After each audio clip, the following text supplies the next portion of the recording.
Are Notre Dame's playoff hopes on the line in week 1 with College GameDay in town at College Station? That's Tyler Wojciak, Locked On Fighting Irish, joining me here to discuss not on the line in that if they lose, they're out of it. Like if Clemson loses to Georgia, they're not going to make the playoff. But if Notre Dame beats Texas A&M, Tyler, boy, their schedule is among the most favorable. It's up there with Missouri for the most favorable in all of college football. They'll go for about a month and a half without playing a true road game, right smack dab in the middle. If they beat Texas A&M, which they are favored not to do right now, feels like they're getting into the playoff no matter what. Yeah, it feels a lot like 2018. Notre Dame went undefeated in that season, and they had a really tough season opener. They faced Michigan. It was a really close game. Notre Dame got out to an early lead and was able to hold on, and then they won that game. And then you looked at the rest of the schedule, and you're like, wow, it really opens up. And that's exactly what happened. Notre Dame ended up finishing that regular season undefeated. They made it to the college football playoff. I look at this schedule in a similar way. If they beat Texas A&M, it really opens up. Now, there are still some tricky games for sure. They've got Louisville in the month of September. I think that's going to be a tough game. They have Florida State and Georgia Tech, and the impressions for both of those teams certainly has changed a lot after last weekend, but Georgia Tech's going to be tricky. That game is in Atlanta. And then they close with USC, and I have no idea what to expect from the Trojans. So if they are able to win this game, I really like their chances of not only making college football playoff, but potentially winning a game or two. If they end up losing this game, I think it's going to be really tough for them to win out. I mean, they still definitely can, but it's possible that they trip up one more time because there's going to be so much added pressure. And I don't know if a 10-2 Notre Dame team gets into the college football playoff with this schedule. I think that depends on how certain teams perform. So if you lose close to Texas A&M and they go 9-3 in the SEC, and Mike Elko's first year with Connor Wigman at the helm, and he's healthy and rolling at the end of the season, then that road loss isn't going to be counted against you in a significant way. And if the other loss is what I predicted before the year, last week of the regular season at USC, and they're an 8 or 9 win Big Ten team, and you look impressive elsewhere, and you beat Florida State, and you win at Georgia Tech, and the Yellow Jackets end up being an 8-9 win team, I think you can do it. But going into this Texas A&M game, Aggies favored by 2.5, and I can already read the comments, Tyler. I have telepathic powers, whatever the word is, that can see the comments that are coming into the section below of, oh my gosh, here we go with Texas A&M again. Oh my gosh, we're hyping up Texas A&M, blah, blah, blah. Mike Elko's really good. He's really good. There are not a lot of coaches that have made Duke good enough to house Clemson as they did a season ago. That's not something that should happen. Elko's really good. It's why Texas A&M is favored in this football game. And, of course, they are at home. It's a College GameDay game, but no starting left tackle for the Fighting Irish. How big of a concern is that to you? Well, they will have a starting left tackle. I promise you that there will be a player out there playing left tackle. They're not going to go 4 offensive linemen to match the 4 down linemen from Texas A&M. It's just not the player that they expected to do that at the start of preseason camp, because Charles Jagasaw was going to be the starting left tackle. He tore his pec in the first week of camp. And then Anthony Knapp, a true freshman, has won the job in a bit of a surprise to those from the outside. He's not like a super high 5-star type of player or anything like that. He's a 3-star guy. But I remember when he committed to Notre Dame, there were a lot of coaches who, spoke through anonymous sources in the recruiting world that they loved him. They said he was extremely violent and he was going to surprise a lot of people.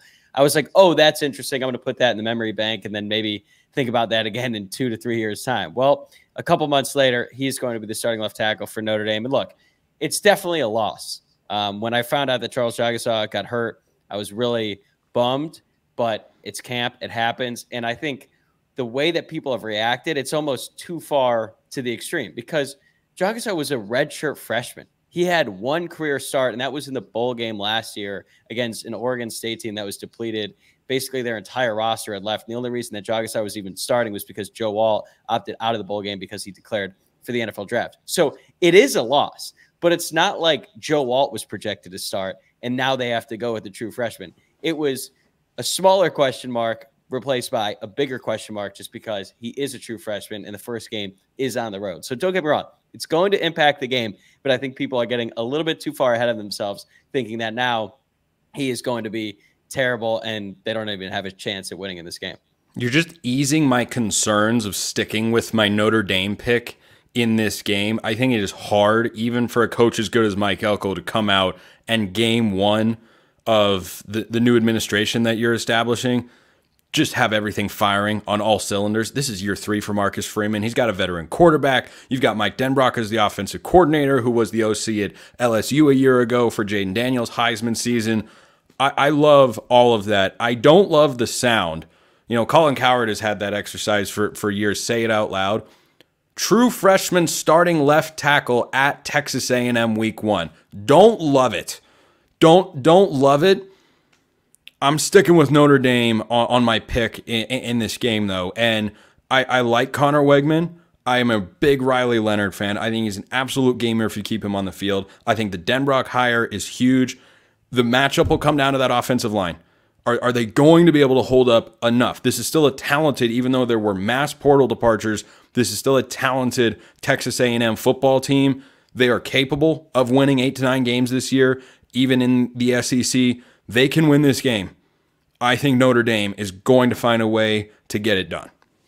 Hey, look, I do too, but as you and I talked before we started recording, I will be at that game. And historically, I do not have a great track record when it comes to attending big Notre Dame games on the road. So if you want to bet on this game, if you're a casual observer, you don't have a dog in the fight on either side, I would suggest the under. I believe it's 46.5 on FanDuel right now. That's a low number. I think it's tied for the 3rd lowest throughout week 1, the lowest being Miami of Ohio Northwestern. I think that was like 42 last time I checked, which is hilariously low. Just wait until Big Ten conference play starts, Tyler. Then we'll see some real over-unders, 27.5. Well, wait, the Big Ten West is gone, RIP, or else I would subscribe to that theory. Well, the teams are still there. That's true, but they're going to Iowa's going to play score like Washington. So that's a little bit different. But I would say take the under, because I think both of these defenses are stellar.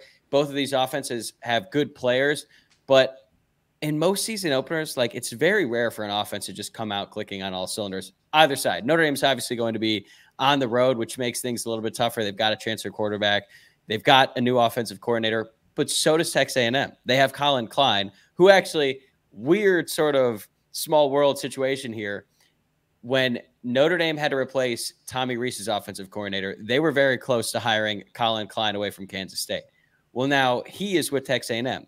But before Texas A&M hired Colin Klein, the first person that they reached out to, and apparently they made some significant headway in terms of trying to hire him, was Mike Denbrock. And he is now the offensive coordinator at Notre Dame. So it's going to be a very interesting battle to watch. I know that there's been a lot of conversation about Mike Elko. People love him. I get it.